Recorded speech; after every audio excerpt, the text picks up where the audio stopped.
देखो ये इस पैसे के इस फोन के पीछे भी 1 रुपए का नोट लगा हुआ है।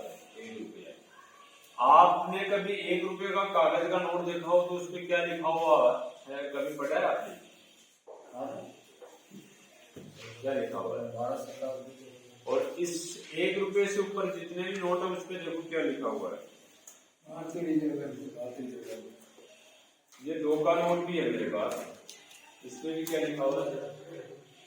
भारतीय रिजर्व बैंक। और इस 1 रुपए में भारत सरकार क्यों लिखा हुआ है, आपने कभी ध्यान दिया इसके बारे में?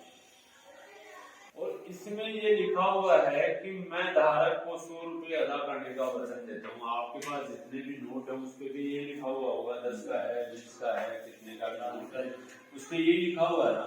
पर इस 1 रुपए में कोई ऐसा वचन नहीं लिखा हुआ है कि मैं धारक को 1 रुपए अदा करने का वचन देता हूँ। अब इस पे जो साइन है वो गवर्नर के हैं और इस पे साइन किसके हैं? वित्त सचिव के।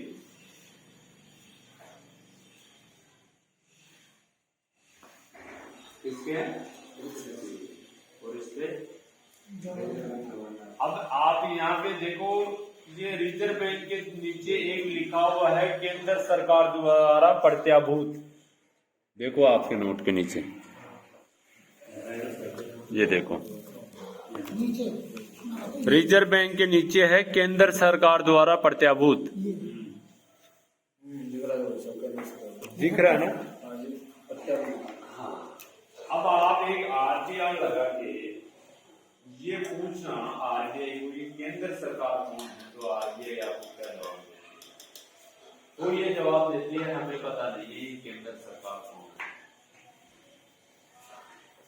फिर आप ये कैसे लिखते हो केंद्र सरकार? हमने भी यही सुना है भारत सरकार या राज्य सरकार, यही तो सुना है।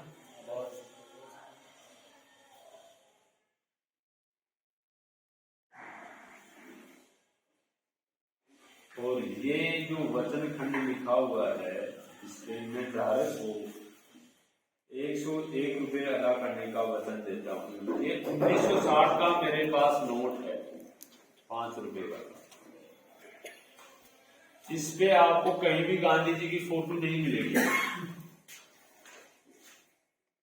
और ये 100 रुपए का नोट हो, 10 रुपए का नोट हो, 2 रुपए के नोट पे नहीं है, 1 रुपए के नोट पे नहीं है, 5 रुपए के नोट पे गांधी जी की फोटो मिलेगी, 10 के ऊपर मिलेगी। ये कब से चालू हुआ है गांधी जी का, आपको पता है? पहले के नोटों पे नहीं आती थी। ये 1991 में से चालू हुआ है गांधी जी के ऊपर, गांधी जी की फोटो छपना। उससे पहले नहीं थी, 2001 में, उससे पहले नहीं थी।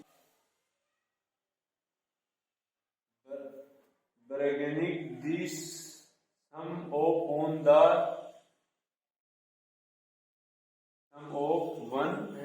100 रुपीज, यानी डिमांड पे। अब यहाँ पे आपका ये खा गया, इस 5 रुपए के नोट पे लिखा हुआ आई प्रोमिस पे the on the demand on the issue of, यानी किसी भी टाइम पे आप डिमांड करते हो या किसी भी ऑफिस पे जाते हो और उसको बोलते हो कि ये मेरे 5 रुपए हैं, इस नोट को आप रख लो और मेरे ओरिजिनल जो 5 रुपए का भुगतान कर दो, तो वो आपको भुगतान करने के लिए बाध्य था। जो आपके ओरिजिनल 5 रुपए हैं, 10 रुपए हैं, 100 रुपए हैं या 200 रुपए हैं, ये नोट था। वो क्या नोट है? तो आप आरबीआई की एक आरटीआर लगाओगे तो उसमें आपको पता चलेगा कि आपके 1 रुपए की वैल्यू क्या है, जो उसका मानक स्टैंडर्ड है 1 रुपए का, वो क्या है।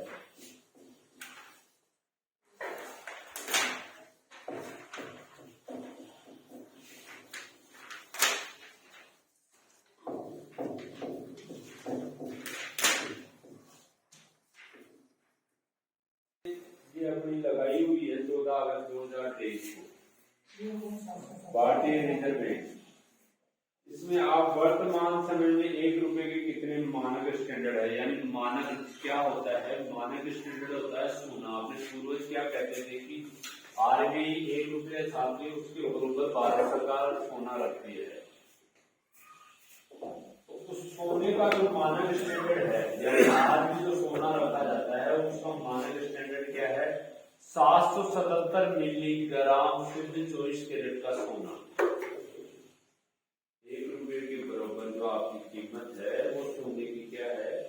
777 मिलीग्राम शुद्ध 24 कैरेट का सोना। और 1 ग्राम सोने की जो रेट है वो लगभग 62,000 रुपये है। वर्तमान में आप 24 कैरेट का सोना 777 मिलीग्राम सोना खरीदने जाओगे तो लगभग वो आएगा 5,000 रुपये का। तो आपके 1 रुपए की जो कीमत है वो है प्रेजेंट टाइम में 5,000 रुपये। भाई साहब कितनी? 5,000।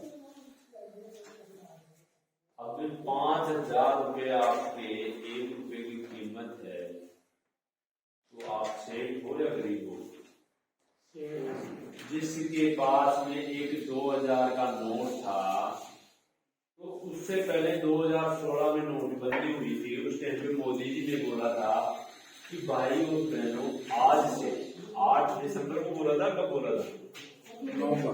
8 नवंबर को उन्होंने बोला था कि आज रात के 12 बजे से 500 के और 1000 के नोट लीगल हो जाएंगे, यानी लीगल टेंडर का नहीं रहेगा, ये बोला था ना। और अभी उन्होंने आगे ये कहा कि 30 अक्टूबर तक आप अपने 2000 के नोट बैंकों में जमा करवा दें। उन्होंने ये तो नहीं कहा ना भाई ये बंद हो जाए।